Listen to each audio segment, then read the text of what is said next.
Hello students, I am Dr. Roma from BDS Institute of English. I am going to discuss the most tricky module with you. ये वो module है जिसमें बच्चों को सुन के डर लगता है और ये मुझे कभी भी समझ में नहीं आई कि वो डरते क्यों हैं इससे। इसमें कोई डरने की चीज़ ही नहीं है। रीडिंग में सिंपली आपके पास 40 क्वेश्चंस हैं, 60 मिनट्स हैं and you have to just link and locate. आपको कोई इतना समझने की ज़रूरत नहीं होती रीडिंग में। The more you try to understand what is the meaning of the reading and try to analyze it, the more difficulty it is going to be. इसमें और ज़्यादा difficulties आएंगी. Simply read, link and locate.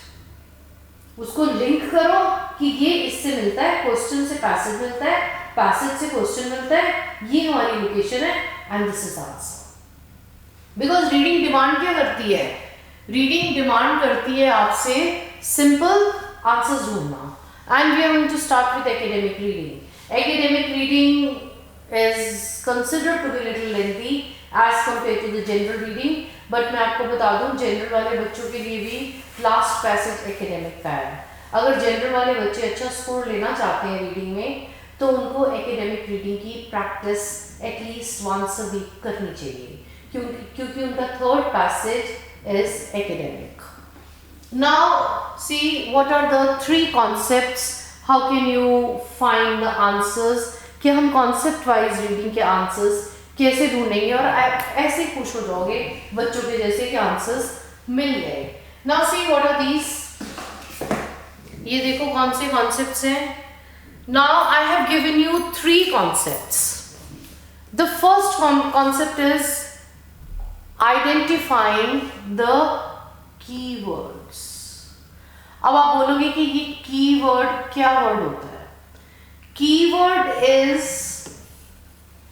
N important word around which the answer is revolving.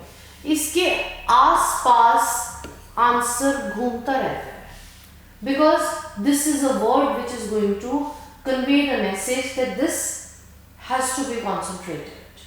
Clear? अब keyword कैसे ढूंढते हैं?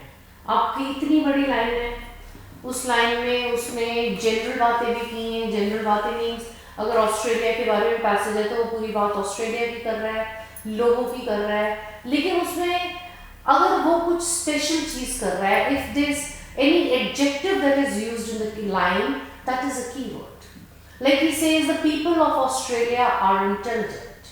आपने underline word क्या करना है, उसमें कीवर्ड बन जाएगा इंटेलिजेंट, बिकॉज उसके बिहाफ पे आपकी आंसर का लिंक और लोकेट होने वाला है. Then for every question type you must be able to locate the keyword. अब कीवर्ड की लोकेशन है कि कीवर्ड मिला कहाँ पे.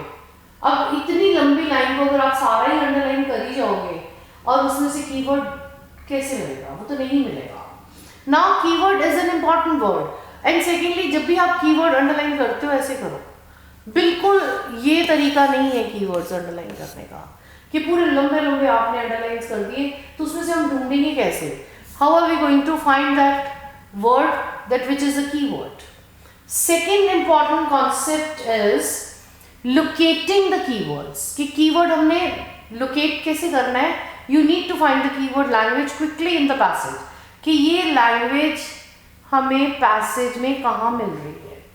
अब कई बार तो वो लैंग्वेज डायरेक्ट मिलती है, कई बार वो लैंग्वेज सिनोनिम्स में मिलती है.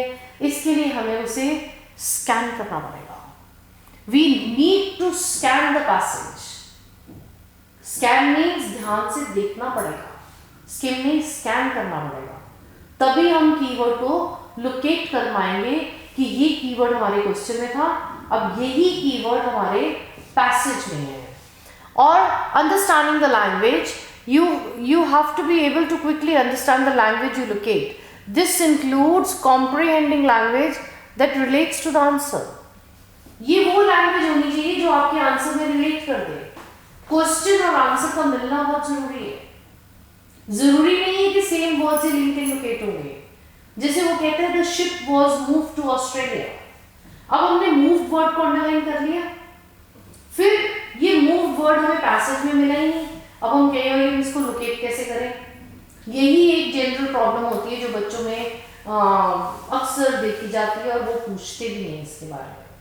अब उसको क्या है कि the ship was move to Australia, नीचे जाके वो पैसेज में कह रहा है the ship was shift to Australia.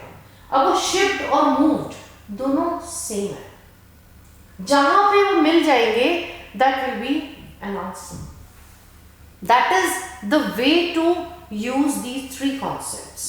Now when you will be using these three concepts, that will help you in getting a success to, this is a key to success. You will finish all your answers, and remember this will give you again 8 bands, 8.5 to 9 bands आ जाएंगे आपके। Success है ये आपका, छोड़ना नहीं है इसको। I hope it's clear. Stay safe. God bless you.